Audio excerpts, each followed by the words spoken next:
En DeKalb sabemos que nuestra genética marca historia y nuestra semilla crea futuro, porque combinamos los mejores híbridos con la última biotecnología y un amplio portfolio de soluciones integrales para tu maíz.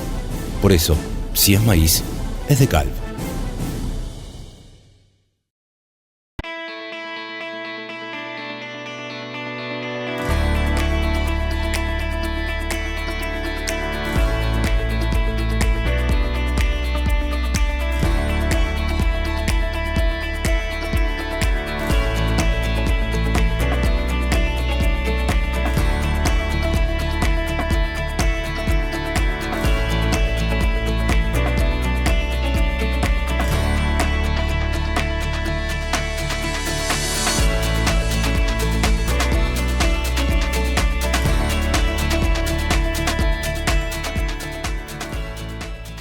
Atanor Pro, tu programa de capacitación para la protección de cultivos.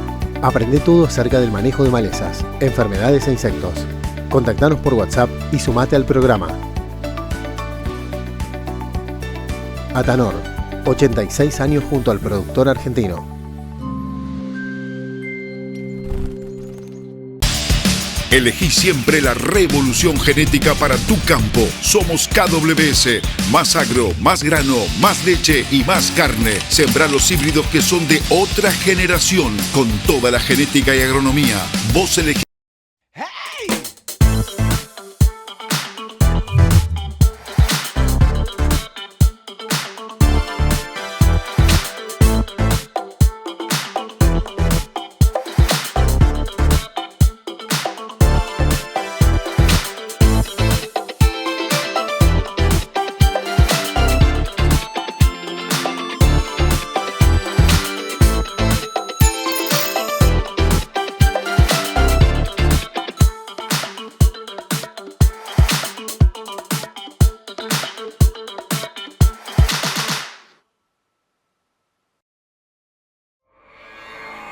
Para poder alcanzar cualquier sueño, primero hay que creer. Creer en lo que somos, en lo que hacemos y también en todo lo que nos une. Desde el 16 de febrero de 1922 nos unen 100 años de historia y también nos une el futuro. Sigamos trabajando juntos para el crecimiento del campo argentino. Todavía queda mucho por hacer. ACA, Asociación de Cooperativas Argentinas. Creer en lo que nos une. Bueno, muy buenos días a todos. Un gusto estar acá. El panel anterior, fundamental este tema de carbono, gran debate. En la rural me tocó también moderarlos a ellos y en el ámbito ganadero es un tema también que se está viendo. Se apalanca mucho con todo esto de ganadería regenerativa, captura de carbono, agricultura. Así que bueno, un poco lo que vamos a ver hoy, lo vamos a tratar de encadenar con eso. Se llama Hace foco en la nutrición, ¿no? Y creo que tiene un puente conceptual bastante interesante con esto también de captura de carbono. Y con un cultivo, carbono 4, como es el maíz, y un cultivo que justamente genera también mucha masa radicular. Y como diría Gervasio Piñeiro, ya no es laburar o pensar en los rastrojos, sino pensar en lo que está pasando abajo, ¿no? Lo que él llama el bob esponja. Y ese bob esponja, sin duda, se alimenta, ¿no? Capturando carbono y necesita, sin lugar a dudas, de elementos claves. Por eso un poco lo que vamos a charlar hoy desde un punto de vista técnico, agronómico y también desde lo práctico, desde los números, que es, ok, todo esto me encanta, pero ¿y quién lo banca? Lo vamos a tratar de hacer en este panel con tres grandes amigos. Nahuel básicamente lo que va a hacer, vamos a hacer una especie de mix entre diapos y charla y todo para hacerlo más o menos. Él lo que va a hacer es una lectura desde el productor, haciendo un puente con lo que podemos hacer, ¿no? Digamos, con lo posible de una agricultura distinta. Y va a integrar algo desde una visión sistémica, que siempre nos encanta hablar de esto. Algunos cuando le ponen la persona dicen holística, ¿no? Pero una visión sistémica es, todo esto no se mueve solo con los nutrientes, sino que necesita también trabajar mucho sobre el germoplasma, el manejo, la densidad, todo este tipo de cosas agronómicas que nos apasionan. Con Fernanda nos vamos a hacer la pregunta, ¿no? Todo lindo, ¿no? Pero ¿fertilizamos? ¿Se puede? ¿Qué pasa con los números? ¿Qué pasa con los márgenes? ¿Dan? ¿No dan? ¿Qué es lo que en este momento está bueno en términos de apalancar este concepto agronómico tan lindo que es brecha de rendimiento? ¿Por qué algunos... antes de ayer estuve en una jornada, una empresa americana que viene a instalarse en la Argentina, y nos mostraban datos, ¿no? De todo, productos biológicos, apalancados con todo un sistema así.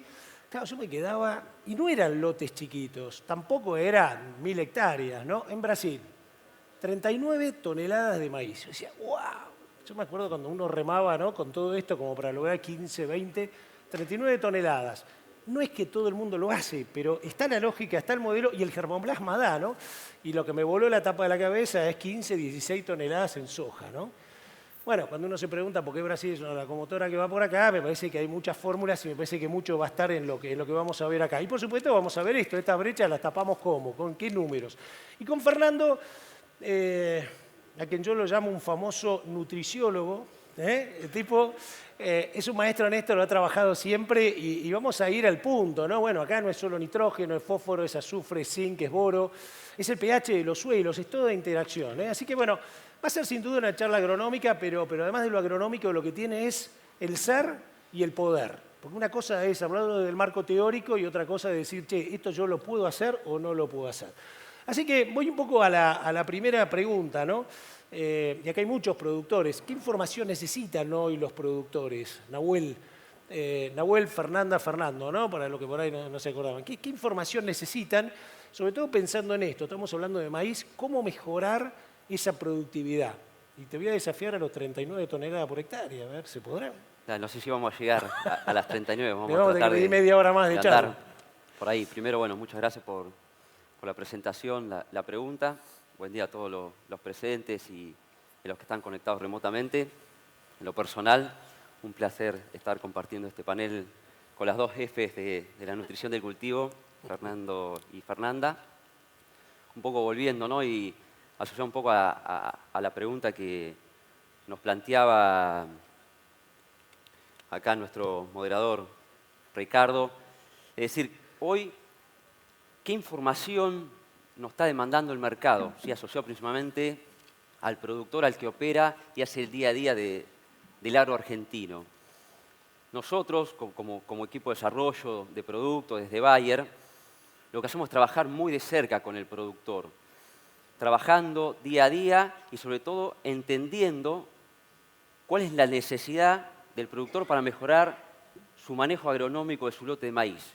No solo obviamente tratando de maximizar rendimiento por hectárea, sino también cómo trabajamos de un camino de la sustentabilidad o una huella de carbono, como se mencionó anteriormente. Déjenme compartirles rápidamente algunos resultados de una encuesta que solemos hacer todos los años para entender esa necesidad y después cómo ayudamos a atender esa necesidad al productor. Primero, en líneas generales, la información que hoy más demanda el productor está asociado a lo que es la nutrición del cultivo y principalmente con foco en nitrógeno. Obviamente también hay muchas consultas por otros nutrientes como fósforo, azufre, etcétera, que después Fernando va a ahondar un poco más.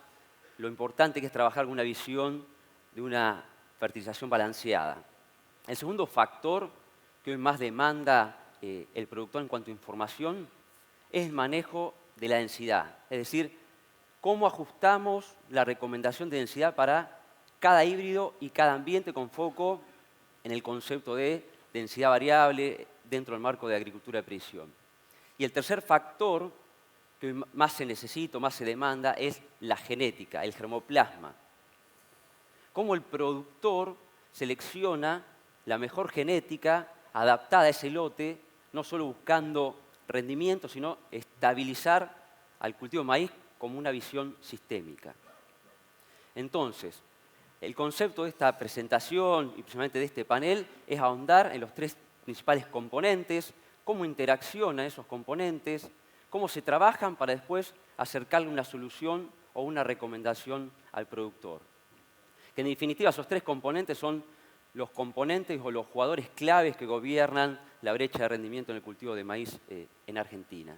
Entonces, primero, entendemos qué se necesita y después trabajamos para atender a esa necesidad. ¿Y cómo lo hacemos?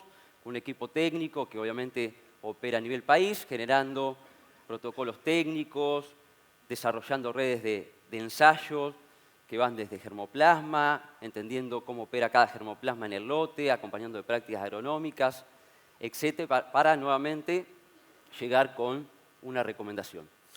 Bien, ¿cuál es el valor agronómico, ¿no? Pensando acá que debe haber muchos profesionales y productores, ¿no? De aplicar todo esto desde esta visión, ¿no? Cuando vos señalás, muchachos, no es solamente el fertilizante, esto hay que atarlo también a qué tipo de germoplasma, por supuesto a mucho de manejo. Hoy estamos hablando de ver si se integran o no los perfiles de suelo con el agua que tenemos, el neutro y la línea. Bueno, ¿cómo es un poco todo esto desde el valor agronómico que pueden aplicar los productores con esta propuesta que vos planteás, ¿no? Sí, un poco lo que hacemos es tratar de centrarnos, ¿no? Una vez que generamos o calibramos esas recomendaciones técnicas, es empezar a trabajar en la captura de valor o la validación por parte del productor. Y lo hacemos entendiendo a ese valor, lo integramos en 3 pilares. Uno, lo que es productividad. Otro, en cómo impacta esas recomendaciones a lo que es el pilar de sustentabilidad. Otro, asociado al retorno económico de la inversión que hace el productor cuando invierte en esas tecnologías de insumo conectadas con tecnologías de proceso. Y finalmente, obviamente, es clave entender cuál es la experiencia del usuario, ¿no? de ese tipo de paquetes de tecnología. Si entramos directamente a ver la parte productiva o agronómica, ¿cómo generamos, ¿no? a esa captura de valor? Trabajamos en redes de ensayos, nuevamente codo a codo con el productor, son lotes comerciales, a modo de ejemplo, que van de 30 a 100 hectáreas, y lo que hacemos es separar ese lote en 2. 50% lo que nosotros llamamos manejo tradicional, que es básicamente lo que viene haciendo ese productor o ese asesor en el lote con su genética, con su recomendación de densidad, con su recomendación de nitrógeno. Y cuando digo nitrógeno, acá tenés muchos años de experiencia, muchos ambientes o escenarios productivos, ¿no? Y cuando digo manejo nutricional, productores que te aplican todo el nitrógeno a la siembra, todo el nitrógeno, no sé, en B2, en B6, que te lo segregan, y obviamente todo el combo de fuentes, ¿no? Y después, por otro lado, tenés lo que nosotros llamamos manejo integrado con una visión sistémica, que se basa principalmente en la selección de la genética, en este caso puntual, nosotros trabajamos obviamente con el germoplasma de Decal y con todo el paquete que hay atrás de ese germoplasma, que anteriormente mencionábamos, que es básicamente ajustar la densidad óptima agronómica para ese ambiente y ese híbrido, seguido con el paquete nutricional con foco en nitrógeno. Y acá déjame un paréntesis, en lo que es manejo nutricional, trabajamos con un programa que se llama N-Smart. Este programa lo que hace es conecta tecnologías digitales, principalmente sensores remotos, con modelos agronómicos, obviamente con muestreo de suelo, ir al campo, corren esos análisis, generan un diagnóstico preciso de cada situación en particular que tiene el lote, llamémoslo microambientes, y una vez que está ese diagnóstico, automáticamente se transforma en una recomendación realmente muy simple y aplicable por parte del productor. En líneas generales, ya entrando en los resultados, después de 5 años de experimentación, en más de 210 casos, o sea, 210 lotes, encontramos que el manejo integrado tiene una capacidad de incrementar en más de 900 kilos la productividad, equivalente a casi 8.5% de productividad, con una tasa de ganancia de un 78%. ¿Qué quiere decir? Que en el 78% de los casos el manejo integrado tuvo mejor performance que el manejo tradicional. Y obviamente no nos quedamos con ese concepto de cómo impacta en rendimiento, sino es clave para nosotros cómo impacta en la parte de eficiencia o de sustentabilidad. Eso lo medimos muy simple con el concepto de eficiencia como productividad parcial del factor de nitrógeno, comparando las dos estrategias de manejo, y observamos que el manejo integrado, el sistema integrado, tiene una capacidad de incrementar casi 20% la eficiencia y el uso de nitrógeno. Y eso cuando lo transformamos en gases de efecto invernadero, tiene una capacidad de casi reducir un 20% la emisión de gases, lo cual claramente hay evidencia, con datos, evidencia científica, que estamos generando sistemas agronómicos integrados, no solo con foco en maximizar productividad, sino también en hacerlo en un camino más amigable con el medio ambiente. En este tipo de experiencias lo que está bueno, ¿no? Es tratar de ver qué piensa el otro. A veces es como que emitimos y nunca escuchamos, ¿no? Entonces después un día nos encontramos con que nadie lo hace o no se aplica, lo que sea. Ustedes creo que es muy interesante esto que es la devolución de la gente. Te anduvo bien, el rendimiento fue lo que esperabas. ¿Cómo te resultó? ¿Lo volverías a repetir como experiencia? Ustedes lo tienen medido, ¿no? Eso me parece bueno como para poder contárselo también a la gente, que es ¿qué sintió el otro con esto? Porque si no logramos hacer cambios que sigan en el tiempo, no se hace sustentable, ¿no? Sí, buenísimo, Ricardo. Y nuevamente, para mencionar que para nosotros es clave trabajar muy de cerca con el cliente, y acá ya salimos, ¿no?, del escenario, si querés, de ensayos, de captura de valor, sino lo que hacemos es trabajar directamente con una demanda genuina que el productor nos pide para su lote, la recomendación. Y lo que hacemos es básicamente dispararle la recomendación que anteriormente mencionábamos. Y en esa recomendación después, sí, obviamente, le pedimos feedback, nos contactamos para generar una especie de encuesta y capturar cuál es la experiencia a la hora de llevar estos paquetes tecnológicos. Y en resumen, un poquito de lo que es la encuesta, trabajando en más de 250 casos, más de 250 productores, más de casi 25.000 hectáreas, en líneas generales, el 93% de los productores que se adhirieron al programa nos dijeron que tuvieron de muy buena a excelente experiencia. Y esa excelente experiencia estuvo principalmente dada por dos componentes. Una, porque la recomendación les llevó en tiempo y forma, es decir, que no tuvieron ninguna limitación operativa, es decir, que la pudieron ejecutar sin problema.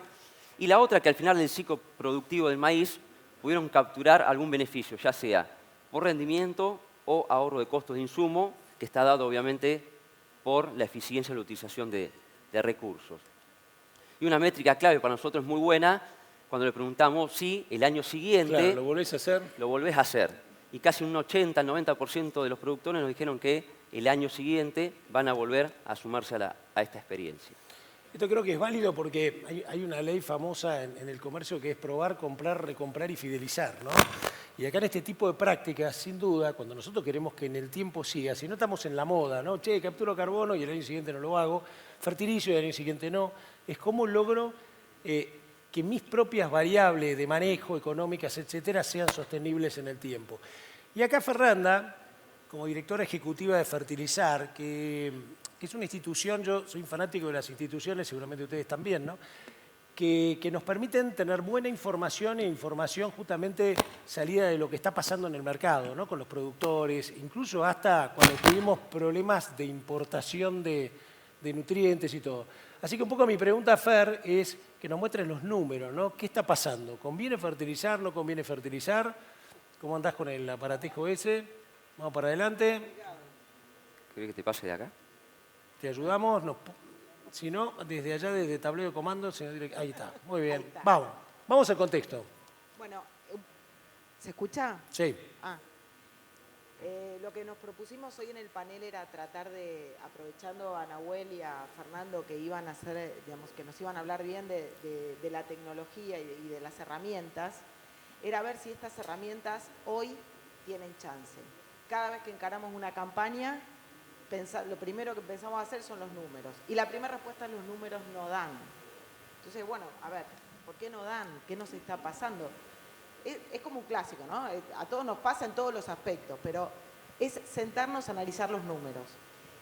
Y básicamente hoy trajimos dos parámetros para analizar, que es uno, es cuánto más puedo generar, y entonces ahí puedo aumentar mi producido, y cuánto me cuesta generar ese adicional. A ver si con este está más fuerte. ¿Los de atrás se escuchan? Porque, a ver, ahí vos, se escucha, hay como... ahí se escucha mejor, me Los parece. de atrás, ¿no? Porque a mí me pasó de estar en algún momento y no escuchar bien. Bueno, entonces lo que queremos analizar es, con dos parámetros sencillos, ver si de verdad cómo estamos encarando esta campaña. Que venimos bastante castigados, se habló muchas charlas ya del Congreso, venimos de una sequía el año anterior, la chicharrita, venimos como dolidos. Entonces, lo primero que vamos a analizar es qué oportunidad tengo con el maíz, qué brecha tengo. Acá nos han escuchado hablar muchas veces, pero esto es un trabajo enorme, con una contundencia y una fortaleza de datos muy grande, un trabajo que lidera José Andrade y Juan Pablo Monzón, que son las brechas de rendimiento de maíz, donde se ha podido validar a campo.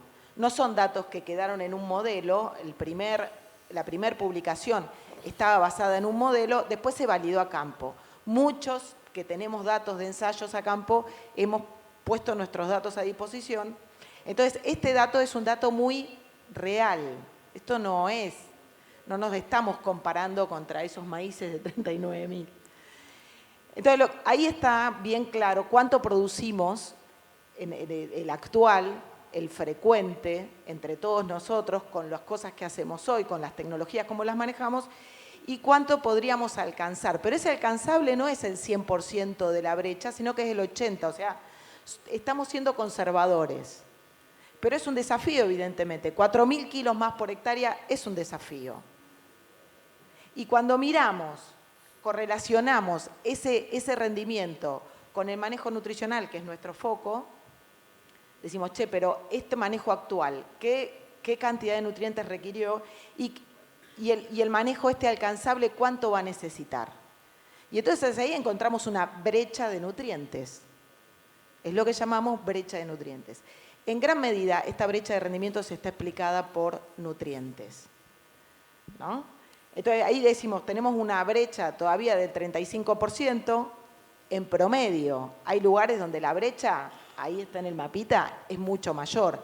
Y si cada uno lograra hacer ese manejo alcanzable en una franja de su campo, nos vamos a dar cuenta cuál es nuestra propia brecha. Sería el dato ideal. Entonces, tenemos que tener presente que esa brecha en gran medida responde a un uso menor de nitrógeno, a un uso menor de fósforo y a un uso menor de azufre, ¿no? Y entonces, ¿cómo hacemos para que los números nos den? Tenemos que mejorar este manejo nutricional que nos va a hacer llegar a ese alcanzable. Ahora, alguien me podría decir, che, los números no dan, Fernanda. Y acá quiero que sepan que me hice cargo en este panel de presentar estos números. La dama fue la que le puso la valentía. Le puse... No, la verdad es que hay un número interesante, este indicador. Hay un montón de números que hacemos y me imagino que ustedes hacen también un montón. Pero hay un indicador muy interesante que es la relación insumo-producto, ¿no? Que es cuánto maíz me cuesta comprar cada kilo de fertilizante. En este caso está expresado por kilo de nutriente. ¿Cuántos kilos de maíz necesito para comprar cada kilo de nutriente? Ahí están puestos los valores de referencia que usamos. Cada uno tiene que sentarse a su escritorio y poner sus números. Cuánto le pagan por el maíz y hacer la situación más conservadora. Entonces ahí nos damos que con 7 kilos de maíz compro 1 kilo de nitrógeno, con 22 kilos de maíz compro 1 kilo de fósforo y con 7 kilos de azufre, de maíz tengo el kilo de azufre. Ahora, analizado así, uno puede decir, bueno, está bien, sí, es este número. A mí me da 8 en mi campo. Bueno. Ahora, el número que tengo que hacer atrás de esto es, che, pero ¿cuántos kilos de maíz genero por cada kilo de nitrógeno? Porque lo que tengo que ver es si lo puedo pagar. Este es el indicador. Y si quieren, nosotros les podemos facilitar la evolución de este indicador desde hace muchísimos años. Tenemos una corrida larguísima. Ahora, yo tengo que ver, que a eso le llamamos eficiencia, ¿no? ¿Cuántos kilos de maíz voy a generar por cada kilo de este nutriente que agrego? Y ahí me voy a dar cuenta que con una situación como muy, muy ajustada, yo genero 15 kilos de grano de maíz por cada kilo de nitrógeno. Y estoy diciendo que me cuestan 7 kilos de maíz comprar cada kilo de nitrógeno. Entonces, es ahí el número que hay que hacer. Fíjense en fósforo, porque me podrían decir, hay una dispersión enorme. Sí, hay un espacio muy grande, pero fíjense que los tres nutrientes realmente generan una cantidad de maíz que pagan la inversión en fertilizantes. Algunos más, siempre está el caso del azufre, que es el emblema del retorno a la inversión, pero fíjense que todos los nutrientes, algunos más ajustados, es verdad, el fósforo está más ajustado, pero cuando decimos y acá lo que quiero decir es cuando decimos que los números no dan, tenemos que sentarnos a hacerlo los números, porque por ahí no dan en el global y hay otras cosas que nos enmascaran la rentabilidad del maíz de este año. Los nutrientes, los fertilizantes sabemos que son commodities, los granos son commodities, suben y bajan, esa relación es muy, muy viva, pero hay que hacerla. Y entonces acá es cuando nosotros decimos, ¿en qué invertimos nuestro tiempo? Yo cuando armé esta charla no teníamos fecha de caducidad del impuesto país, con lo cual en el Ferti nos dan los talones, ¿no? Todos sabemos eso. Hoy teníamos que repasar la charla, el impuesto país, todo indica que el lunes va a ser menos. Bueno, ¿eso cómo afecta? Bueno, ok, pero para poner foco, que ahí es cuando quiero terminar, digo, ¿en qué ponemos la energía? Esperamos el impuesto país, el lunes lo vamos a tener. Y lo teníamos que tener, porque es disruptivo, porque rompe todas las ecuaciones. Pero es ahí la clave donde está, teniendo la brecha que tenemos, teniendo 4.000 kilos de maíz de brecha, ¿solo espero que bajen el impuesto país o tengo que ponerme a hacer otra cosa? Y ahí es cuando yo creo que tenemos que invertir mucho más tiempo en hacer agronomía. Tenemos que invertir nuestra energía, tenemos que pensar dónde invertimos la energía. Igual eso no quita de ir a reclamar que tenían que bajar el impuesto país. Impecable. Así que bueno. Excelente, excelente. Bueno, un poco el flujo es este, ¿no? Con Nahuel vimos cómo se experimenta, cómo se trabaja, cómo en realidad tenemos que mirarlo desde una concepción más sistémica, ¿no? Donde aparece ahí el germoplasma y hay otras charlas de germoplasma, no nos quisimos meter en esto. Y hay también muchas empresas acá de germoplasma que estuve entrevistando, fascinante para charlar. Vos tenés para charlar con ellos, así que aprovechemos esto. Y Fernanda, como bien dijo, yo me voy a meter en los números, porque la gente que está acá va a decir, bueno, todo esto teoría, bárbaro, fantástico, pero ¿dan o no dan? Y creo que además nos deja dos mensajes muy fuertes. Uno, sentémonos y veámoslo también de forma sistémica, porque esto del impuesto país, el RIG y la inversión, yo siempre tengo la ilusión, nosotros nos abastecemos internamente con 8 millones de hectáreas, nos abastecemos del 40-50% del nitrógeno a partir de una planta que tenemos en Bahía Blanca. Y el pasado estuve en Bahía Blanca, dije, ¿cuánto costaría hacer otra? ¿Por qué no metemos otra? No hay nueva tecnología, alguien me dijo 1.500 palos, bueno, claro, hay que juntarlos, ¿no? Pero voy a decir, si tuviéramos eso, incluso más, si hiciéramos 2 gemelas, no solo tendríamos la posibilidad de tener nuestro propio nitrógeno con logística cercana, con mucho más acceso, mando los camiones, saco, tengo redes distribuidoras que están listas en todo lado para poder hacerlo. Es más, hasta podría ir en tipo combos con las mismas semillas, con los productos, etcétera. Todo eso está, toda esa ingeniería está. Y digo, ¿y la tercera para qué la querés, Richard? Y la tercera porque pienso que también tendremos que crecer en otras gramíneas y en otros cultivos, ¿no? Yo digo trigo, cebada, que ahora es un boom espectacular, más nitrógeno le pongamos, más pH tenemos, más calidad, etcétera. Y además, y tenés Paraguay, Uruguay, gente que estaría comprando, no. Entonces, yo digo, ¿cuánto, agrandando un poco lo que vos planteás, cuánto podemos hacer pensando un poco en grande? Y ahora nos vamos a ir al suelo, nos metemos en la profundidad del suelo, y hay un desafío que nos había dejado Fer espectacular, porque yo decía, nitrógeno, mira, 15, 25, claro, te pasa fósforo y lo multiplica por 2, 2,5, el máximo daba como 2,5, y me meten azufre y lo multiplica por 3, entonces digo, claro, estamos siempre pensando en el nitrógeno, yo estoy hablando de la planta de nitrógeno, y el resto, ¿qué pasa dentro del suelo? Nutriciólogo, amigo. Buenísimo, sí. Bueno, buenos días a todos, gracias por la invitación, gracias, es un honor compartir con amigos de este panel. Me parece que quedaron muchas cosas planteadas, es un poco lo que vos decís, Ricardo, desde el punto de vista sistémico. Entonces, por ahí, cuando hablamos de los nutrientes, tendemos una tendencia a concentrarnos, como vos decís, en nitrógeno, ¿no? La planta de Bahía. Pero hay 17 nutrientes esenciales que juegan alrededor, ¿no? Y nos quedan esos 14 que siempre hablamos. Los que marcó María Fernanda hoy, de nitrógeno, fósforo y azufre, son los que normalmente son deficientes en nuestro sistema de producción en cultivos extensivos. Y ella les marcaba muy bien cuál es el costo en términos de la relación insumo-producto y cuál es la eficiencia que podemos tener. Y si ustedes vieron en la diapositiva que mostraba Fer, hablaba de ambientes con deficiencias. Y el secreto es simplemente eso, decimos siempre, ver cuáles son mis lotes o mis ambientes dentro de los lotes que son deficientes y que pueden pagar y dejar una rentabilidad significativa en los números que presentó Fer. Yo simplemente acá les quiero recordar, está muy lindo todo, las figuritas, los puntos, los bullets que tenemos ahí abajo, pero lo más importante es que la clave está en el diagnóstico. Ese es el secreto de lograr buena productividad, buena rentabilidad, de mantener las condiciones estas de sustentabilidad desde el punto de vista ambiental que nos planteaba Nahuel al principio. Y la clave está ahí, porque si yo aplico lo que exactamente necesita cada ambiente dentro de cada lote, voy a sacar más productividad, más rentabilidad y voy a ser mucho más sustentable y mi huella de carbono, si nos vamos al panel anterior, va a ser mucho menor, ¿no es cierto? Entonces, bueno, simplemente recordarles eso.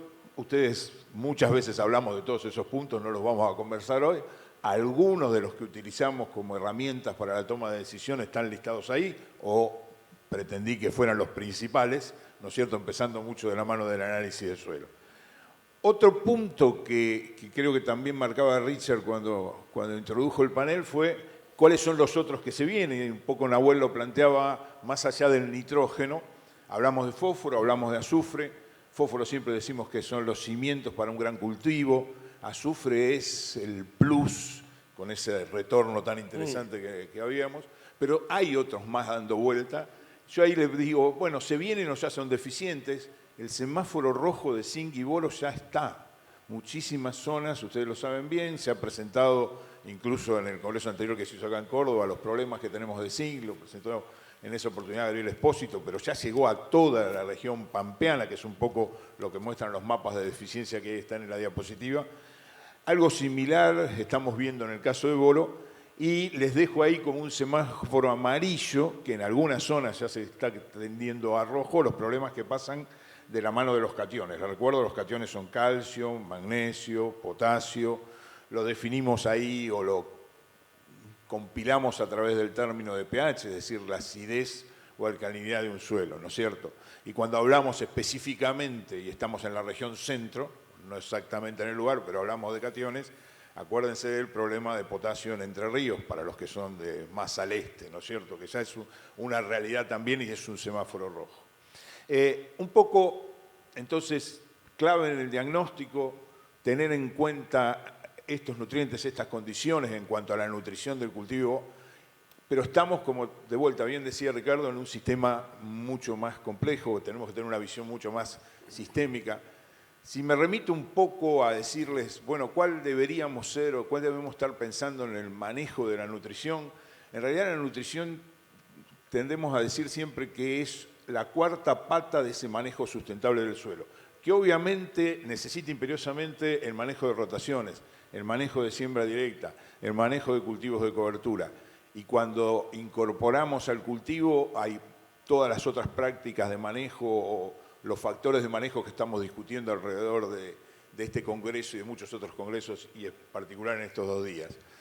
Pero me queda interesante un poco como para ir concluyendo esto, lo de nutrición balanceada. ¿Qué es lo que podemos hacer de la mirada del presente hacia el futuro inmediato y más a largo plazo?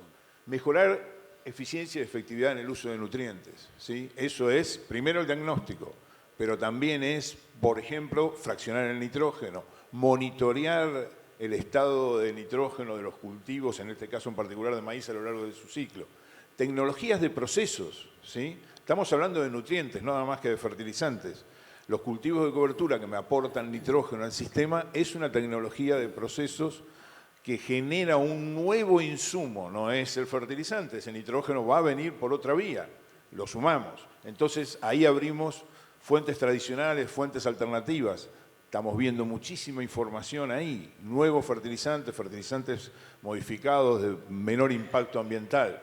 El monitoreo un poco, como les decía yo también, y me parece que ahí tenemos que hacer bastante centro en investigación y adaptación, ¿no? Y cuando hablamos de investigación y tecnología, probablemente, y yo no lo puse esto como un cartelón, pero acuérdense que la nutrición como la agricultura la tenemos que hacer basada en evidencia, ¿sí?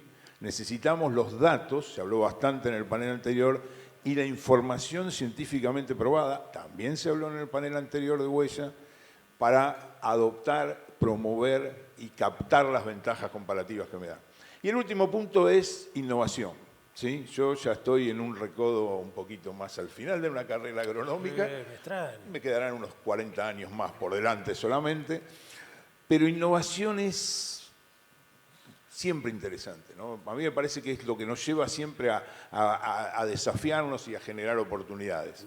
Y hay, yo le decía a Richard y a los chicos antes, una innovación increíble en Argentina que ya la podemos empezar a utilizar, que se llama muestrear los suelos y hacer análisis de suelos. Es una cosa extremadamente novedosa para nuestro país, porque solamente entre el 20 y el 30% de los productores la han adoptado según la información que nos da el RETA, ¿sí? Entonces, la innovación puede ser un fertilizante de tecnología de agricultura 28.0, si ustedes quieren.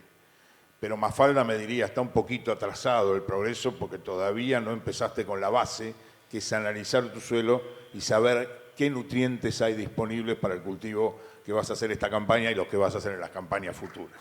Así que, bueno, revisemos eso un poco. Mirá, ya estás para la etapa de político ahora. Mirá, te aplaude la gente. Impecable, impecable. Pero bueno, Fernando me da pie a que te haga una pregunta a vos, Nahuel, ya que están trabajando en todo esto y lo están viendo desde una concepción que me parece muy piola, esto que venimos repitiendo, una concepción sistémica. Porque esto no es, echale de entrada 200 kilos y después no, y hacer un repasito si anda bien y te dan los números, otros 100. Esto es pensarlo desde otra lógica. Ahora, si tenemos 25%, 20% de muestreo, estamos jorobados. Y mi pregunta era si ustedes, además, en todo este trabajo de cercanía con todos estos casos, ustedes están explorando otras posibilidades agronómicas en brechas de rendimiento, a partir, por ejemplo, del fósforo y su disponibilidad, a partir de potenciarlo más, a partir de también lo que llamamos en el fondo micronutrientes, que es todo esto, ¿no? Por supuesto que si no lo muestreamos, a lo mejor lo primero que hay que empezar es por hacer mucho más amigable el muestreo. Y me da la sensación también, y voy apalancando cosas que se han visto en este congreso, que hasta las ACTEX, los mapas satelitales, los índices verdes, todo esto que estamos teniendo, que es mucha data y a veces no lo absorbemos como conocimiento, nos lo pueden dar. Te hice una pregunta sistémica. No, totalmente, y muy bueno, un poco también para ir conectando con las presentaciones anteriores. Nosotros, obviamente, ¿no? como semillero, ¿no? Es decir, nosotros entregamos una genética y atrás de esa genética hay mucho valor agregado en tecnologías de proceso, ¿no? Que es un poquito lo que quise mencionar, ahondar.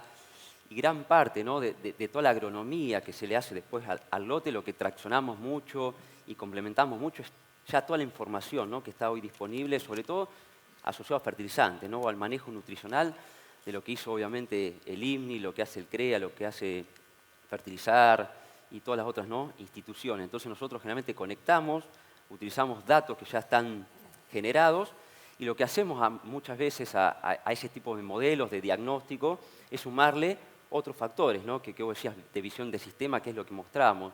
Cuando, por ejemplo, ¿no?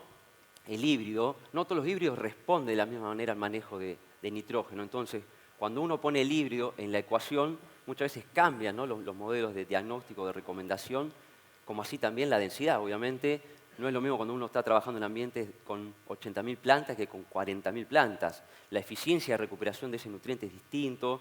Entonces, obviamente, se van puliendo o trabajando esos modelos con pilares, ¿no? Se le van sumando factores para que, obviamente, enriquecer las recomendaciones y así una manera de ayudar al productor a ser un poquito más preciso o acompañarlo a tomar mejores decisiones. Y obviamente, asociado, ¿no? a la presentación anterior, se trabaja mucho con datos y mucho con conceptos de digitalización. Y para mí la digitalización ya se viene haciendo, ¿no? De varios años. Me acuerdo el primer monitor de rendimiento al que llegó a Argentina fue en 1998, ¿sí? Ese mapita de colores, ¿no? Que conocemos como mapa de rendimiento. Y hoy estamos en el 2024.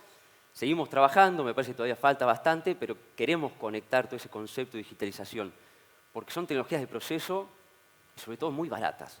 Seamos sinceros, son tecnologías de proceso muy baratas, están al alcance de todos los productores, que nos permiten, sobre todo, para mí es el pilar, ¿no? El pilar número 1 es el ambiente. Podemos hablar de insumos, podemos hablar de proceso, pero para nosotros la clave es el ambiente. ¿Sí? El ambiente... Dale. No, sí, termina. No, para redondear, el ambiente, para tener una idea, se lleva casi el 60 al 70% de la variación del rendimiento del cultivo de maíz. Es decir, Cuando nosotros seteamos un rendimiento target objetivo de nuestro lote, a modo de ejemplo, 10 toneladas, casi hay entre 30 a 40 decisiones que se hacen del cultivo con esas 10 toneladas. ¿Qué pasa si no son 10 toneladas? Y yo lo puse mal, las 10 toneladas, y son 6. Yo ya empecé a tomar muy malas decisiones de manejo de ese lote. Y obviamente nunca voy a maximizar rendimiento, nunca voy a ser eficiente, y menos voy a aportar al sistema como concepto de brecha de rendimiento. Perfecto, perfecto. Fernando, ¿dónde estás viendo el foco de la ciencia hoy en términos de todo esto que estamos hablando, ¿no? Porque seguimos hablando años y años de nitrógeno, fósforo. Nosotros que estudiamos hace varias décadas venimos con esto. Y yo estoy viendo estos otros indicadores y digo, che, hay relojitos interesantes, ¿no? ¿Cuál es el foco de los investigadores internacionales, argentinos? ¿Por dónde pasa hoy la tendencia, la innovación, ese pensamiento divergente que nos permite converger en cosas que podemos adelantarnos? Sí, está bien interesante eso, Ricardo. Mirá, yo te diría que a nivel internacional, obviamente, y desde el punto de vista de mi trabajo, mi área de dedicación, hace varios años que el foco está obviamente en lo ambiental, digamos, porque las economías más desarrolladas o las agriculturas más desarrolladas y todo su aparato científico-tecnológico se ha volcado a la demanda clarísima de la sociedad de esos países acerca de todo lo ambiental, porque obviamente tienen satisfechas sus necesidades alimentarias, ¿no es cierto? Algún gran científico alemán, que es director del IFA, lo miro a Fernanda porque nos lo dijo en una mesa en conjunto, dice, bueno, Europa va a mirar siempre lo ambiental, porque el costo de la alimentación representa el 20% de sus ingresos. Claro. Está clarísimo, ¿no? Entonces, digamos, bueno, todo el aparato científico-tecnológico está muy volcado a eso. Lo bueno que yo siempre veo, me parece que lo podemos discutir, pero que siempre vi es que cuando vos buscas el óptimo en la eficiencia productiva, que es por ahí lo que estamos persiguiendo históricamente en Argentina, ¿no es cierto?, y en la región Cono Sur, también vas a llegar a arrimarte a ese óptimo ambiental. Digamos, está bastante claro que desde el punto de vista de la respuesta de un nutriente determinado, cuando vos analizás, y ustedes recuerdan siempre que uno muestra rendimiento e incremento de cualquier nutriente y es esa curvilínea, ¿no es cierto?, que buscamos el óptimo económico, que no es el óptimo biológico, el óptimo ambiental está también por ahí.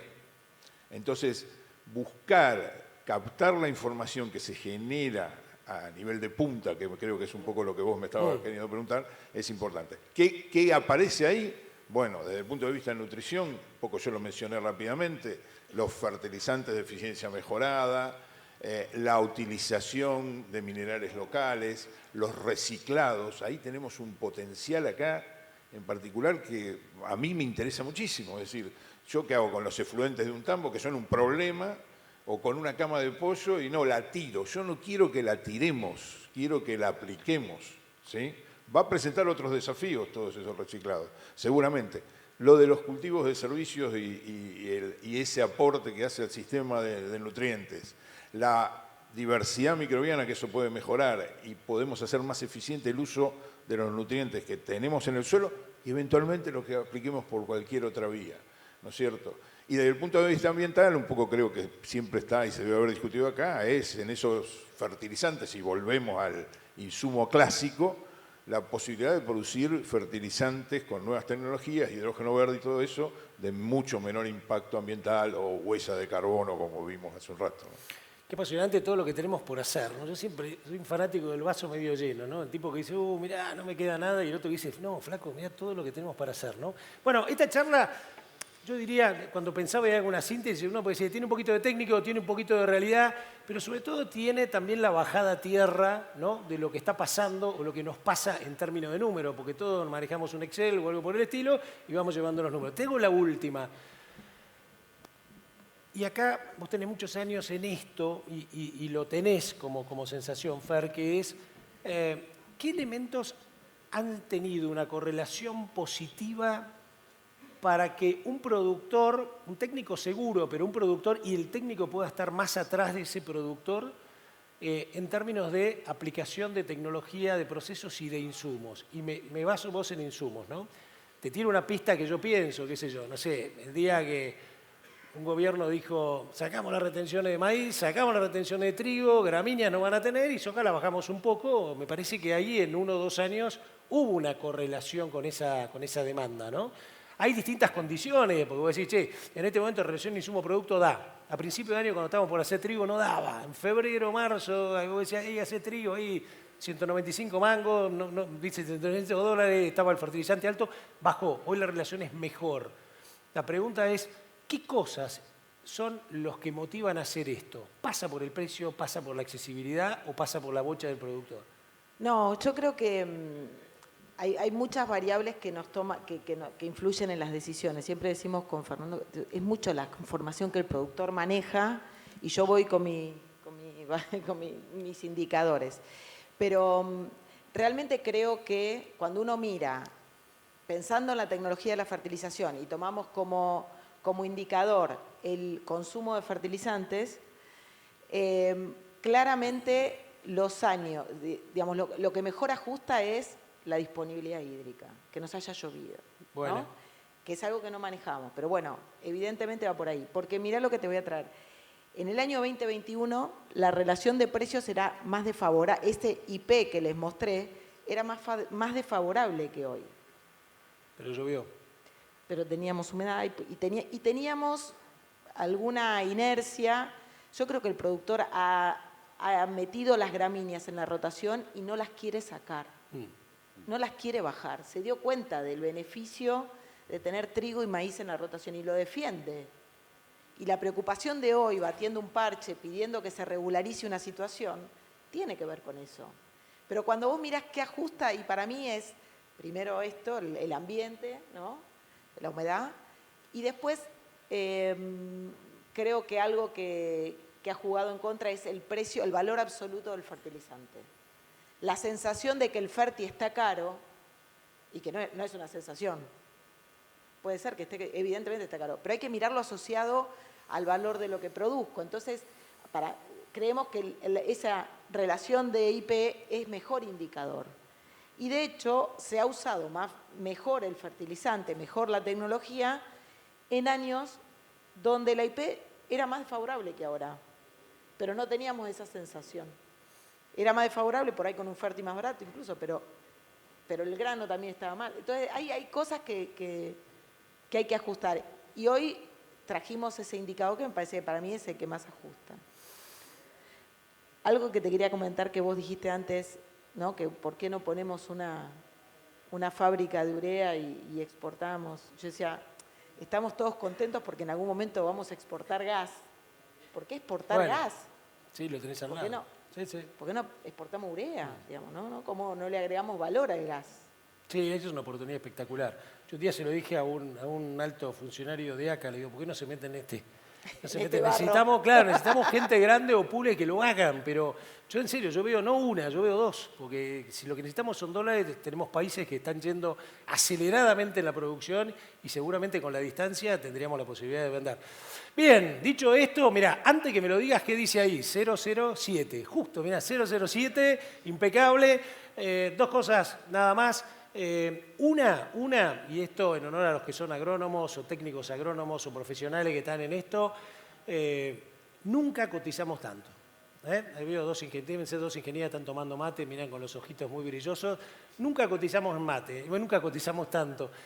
Tal vez cuando vos y yo nos recibimos sin tener campo, esto era como ser profesor de filosofía. Era algo así, costó, remábamos, tratamos nunca de manejar un taxi, pero de ir creando. Yo tengo una selectora de recursos humanos y una de las cosas que más me fascinan es eso, ¿no? La oportunidad de que los talentos hoy tengan espacios. Y aunque no me crean, no nos faltan búsquedas, nos faltan talentos. Así que fíjense la oportunidad. La otra buena noticia es que no hay edad para esto, ¿no? Había una época, yo estaba en una multa y tenía 35 y ya era un tipo grande, ¿no? Hoy soy más grande y seguimos remando y tenemos para hacer cosas. Me parece que en esto el conocimiento que tenemos es bárbaro. Y garpa un montón. La otra que es interesante, me encontré con un chico y me dice, usted hace muchos años había hecho una nota sobre ciencia de datos. Ah, sí. Bueno, me inspiró, dice, yo me recibí ingeniero agrónomo y ahora me acabo de recibir de licenciado en ciencias de datos. ¿Y sabe qué? mi visión es hacer un puente entre toda la cantidad de datos que tenemos, porque estamos inmersos en un mundo de datos, pero sedientos de conocimiento. Y él lo que me decía es, quiero aplicar la inteligencia artificial no para que deje sin trabajo a gente, sino para que multiplique la posibilidad de gente haciendo que estos datos se transformen en un conocimiento. Entonces creo que eso nos va a potenciar enormemente. Y el último mensaje se llama instituciones. Así que le voy a pedir a mi gran amigo allá, Joaquín Pinasco, a Pedro Viñó, dos hombres de instituciones. Vení, Pedrito. Pedro Viñó, expresidente de Maizar, expresidente de APRESID, un hombre que se la jugó siendo jefe de gabinete del Ministerio de la Secretaría de Bioeconomía. Joaquín Pinasco, ¿no? Un emprendedor, porque la Argentina es lo que necesita emprendedores. Y hago este mensaje no solo porque son amigos, sino para muchos de ustedes. Vengan, suban. Para muchos de ustedes que están acá, porque hace años no existía esta posibilidad de que un Maizar tenga un congreso enorme. Este congreso me impresiona, Joaquín, te lo digo, te lo dije hace un rato, lleno de chatas. Yo me siento casi como si estuviera en Expoagro, lleno de gente joven. Y creo que este es el rol de las instituciones, ¿no? El poder hacer, ¿no?, que muchos podamos contagiarnos. Pero saqué el celular, no para, sino saqué el celular porque le voy a pedir a todos ustedes, ¿verdad? Ustedes párense, les vamos a dar la espalda, pero no les vamos a dar la espalda, pónganse acá. Lo que quiero es, ya que estamos en esta era de conocimiento, voy a sacar la cabecita por acá, ya que estamos en esta era de conocimiento, todos somos redes. Algunos tenemos la suerte de estar acá, otros por ahí no, están en el medio del campo en este momento, tratando de sembrar o lo que sea. Bueno, vamos a mostrarle que todos los que estamos acá estamos apasionados por lo que está pasando, así que voy a filmar un video con el aplauso de todos ustedes como protagonistas. ¡Eso! ¡Vamos!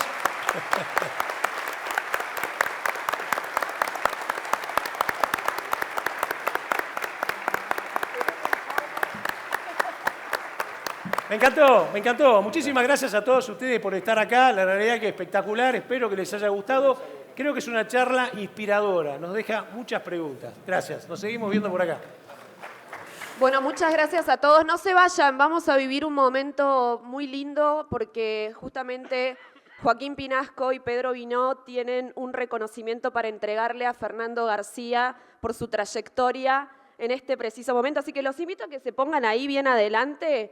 Y las autoridades de este Congreso le hacen entrega de este reconocimiento a la trayectoria por su camino, ¿no? Él iba a ser abogado, Fernando, y empezó a pensar un poco y dijo, me parece que la agronomía estaría bien, y su papá a los 18 años le dijo, es la carrera del futuro. Así que veamos, ¿no?, la ascendencia con la que viene Fernando transitando esta carrera tan importante. Ahí va la foto entre todos los miembros del panel. Muchísimas gracias por haber participado y, bueno, a quienes organizaron este evento por semejante eminencia, ¿no? Tener hoy acá las palabras de ellos y poder compartir toda su experiencia. Renovamos el aplauso para todo este panel y este momento. Muchas gracias. Felicitaciones. Feliz Día del Abogado, porque hoy es el Día del Abogado, en honor a Alberdi y los de algunos de los que estén por acá también. Así es.